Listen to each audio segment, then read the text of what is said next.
Okay, sorry, so my video just stopped there. But anyway, so they're raised in my kitchen, and so the Roomba is going, things like that, the vacuum cleaner, people are coming and going, the dogs and I are coming and going, the cat is in the kennel next door. The reason the cat is in a kennel confined is she has health issues. She's a senior cat, and to prevent her from having issues all over the house, she's confined to that area unless she's in my immediate care. So she's there keeping him company, and she's quite comfortable. Happy to go back into her kennel after her playtime. So her daughters are equally kept somewhat in the daytime. They're loose out in the yard, and at night they voluntarily come to be locked up in their kennel safely at night.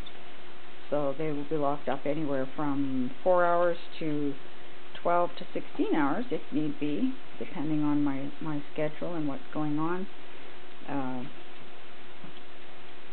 Of course, they have all the possible needs covered, litter box, whatnot. But anyway, my cats are quite comfortable either being loose or being confined for any length of time. Same as the dogs. They are comfortably kenneled, whether they are in a kennel situation, a pen situation, a yard situation, a house situation. I leave my dogs in the house. Here I do use baby gates. I don't have them in the living room when I'm not home, just because I have a lot of important papers that I'm working on there in my office. But other than that, they basically have free reign of the house. I do limit some areas, and that's just personal preference. I don't believe the dogs have to be everywhere. And my dogs stay off the furniture. They don't climb up on things, just like when my cats are house cats. And this cat used to have this free reign of the house. We never had cats on tables or countertops, that kind of thing. And in fact, they went on only certain pieces of furniture. Even cats can be trained that, this chair is theirs, the other chair is somebody else's, and they easily were trained for that. And it's not something that's a big deal. You just quietly and firmly set out the rules that that's what it is. And we've had no problem over time training them that there's no issue in being confined or limited in their place in the home. Mind you, I'm not saying that my animals don't have a lot of space in my home. This is Ruby's personal space where she can get away from BeeJay, so that she has her own little escape in the event that BeeJay's being too rough, or Ruby's tired and needs time out. The cat has her space, but they also have that's BeeJay's bed in the kitchen. It's as big as my dining room table. So yeah, they have lots of space for themselves. Take a walk here. This is my living room. There's my front door. It's full of dog beds.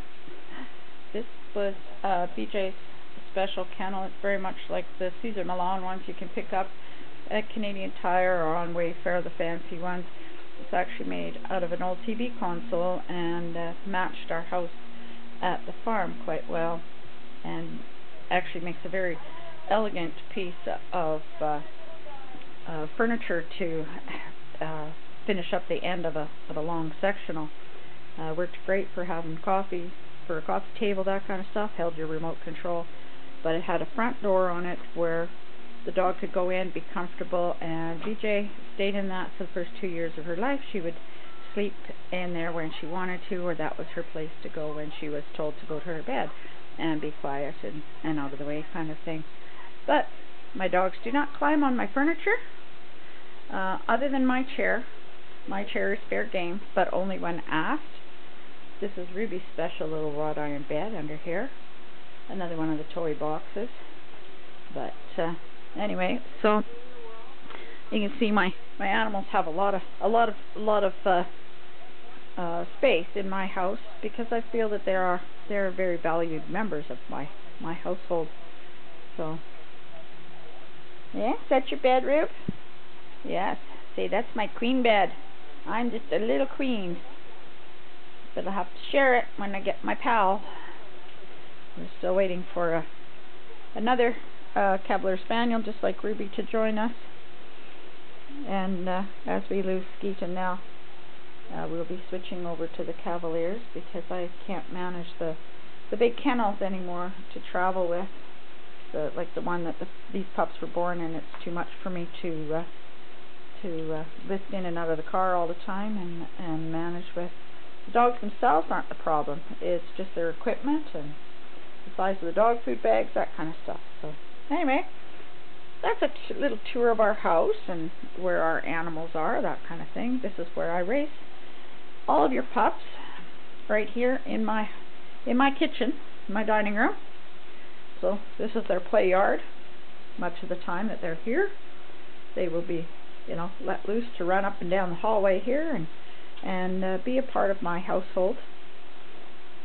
They're still confined here for now because this way I'm not stepping on them, and they have more than enough space for getting around. And it just keeps them kind of protected so they're not getting stuck underneath stuff. And that is one thing to consider when you get your pup home. He needs to be either with somebody who can make sure that they're not getting into light cords or electrical wires, that kind of thing. And it's something you should go through your house right now and make sure that you've got all those kind of things secured in such a way that puppy's not going to be caught in them or chew on them, that kind of stuff, when he's unattended. And when he is unattended, these are a really good idea. They're not that expensive. They work quite well. And for the smaller dogs, the ones with the little door are great, or when they're puppies. For the bigger dogs, this one is specifically for, the larger breeds. And it has a gate that just clicks shut. So you've got your 6 panels that goes into whatever general shape you need it to be in, or whatever configuration. You can have 4 panels, you can have 5 panels, whatever it is you need, or the 6 panels. And that gives you a lot of latitude for figuring out in your home. And it's a nice size. It fits nicely in a basement or in a child's room along with their bed. So you have a single bed and a dog bed, maybe one of those bunk beds, and you can put the dog bed underneath or whatever. But it just gives you a safe place to keep puppy in those times, say when the kid's at school or that kind of thing and nobody's around to look after him.